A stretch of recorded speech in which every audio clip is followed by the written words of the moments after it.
All right, guys, what's going on? Welcome in. So first things first, apologies about all the car videos lately. I was actually in Orlando. I went to a concert and ended up hitting up some coasters in the daytime over at Universal, which was a lot of fun. But anyway, I caught the Aaron Glenn presser, and one area of the presser really stood out to me, which was when he was talking a little bit about Mason Taylor, right? Newcomer, second round pick, tight end from LSU, someone who, you go back and you watch him and it's like, he had so many strengths. Like, there's so many things to like about Mason Taylor: hands, size, athleticism, leadership, bloodlines, right? Football bloodlines.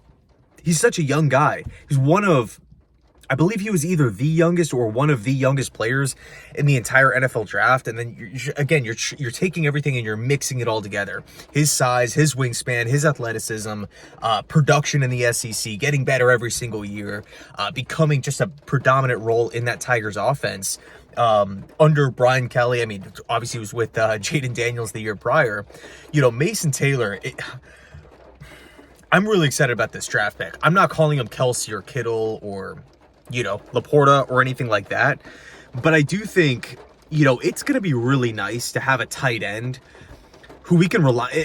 I don't want to jump the gun, right? I really don't want to jump the gun. But if the projections are correct and Mason Taylor just turns into just this safe bet at the tight end position. And by the way, I loved Conklin. I still love Conklin.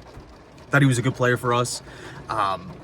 But he was also someone who didn't really maybe strike fear in defensive coordinators. Now, I'm not necessarily calling Mason Taylor someone who's keeping DCs up at night during OTAs, right? There's still a lot left that Mason Taylor has to prove, right? Not only just to himself, but obviously to the New York Jets and the coaching staff. One thing's clear: Glenn is not just going to be handing out jobs. Like, you have to go out and earn these starting roles, right? These backup roles. So, again, when it comes to Mason Taylor, when was the last time the Jets actually had this dynamic threat who could do a lot of different things? I mean, just think about the packages, the formations that LSU utilized Mason Taylor in. They lined him up in line. They lined him up outside as a wide receiver. They lined him up in the slot. They utilized him in the red zone. They utilized him on third downs.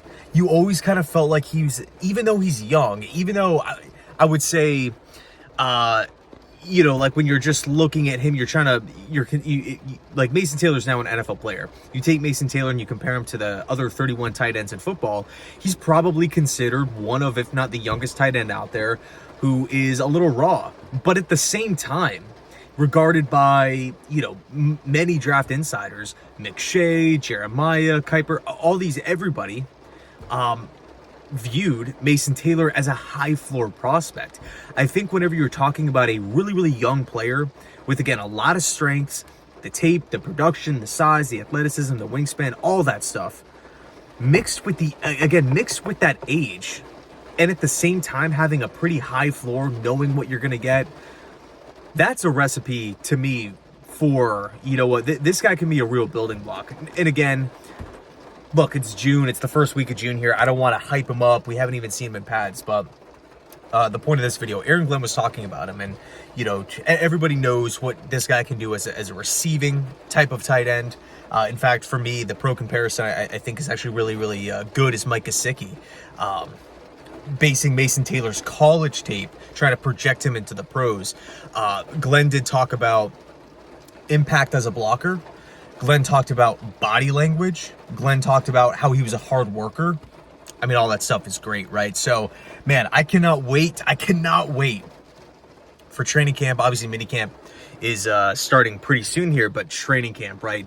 When contact, it's fully greenlit. We're potentially, having joint practices and whatnot, and these practices really start getting going.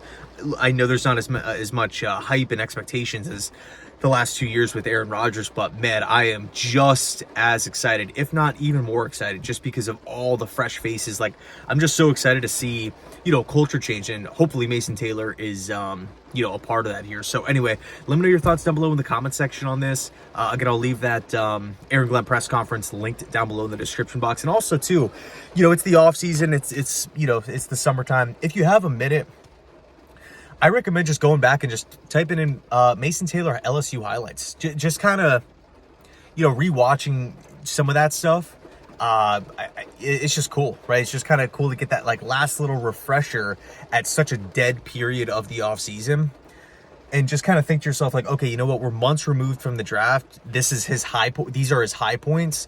How can these high moments at a premier big time school in LSU, how is this going to translate? What is it potentially going to look like at the NFL level?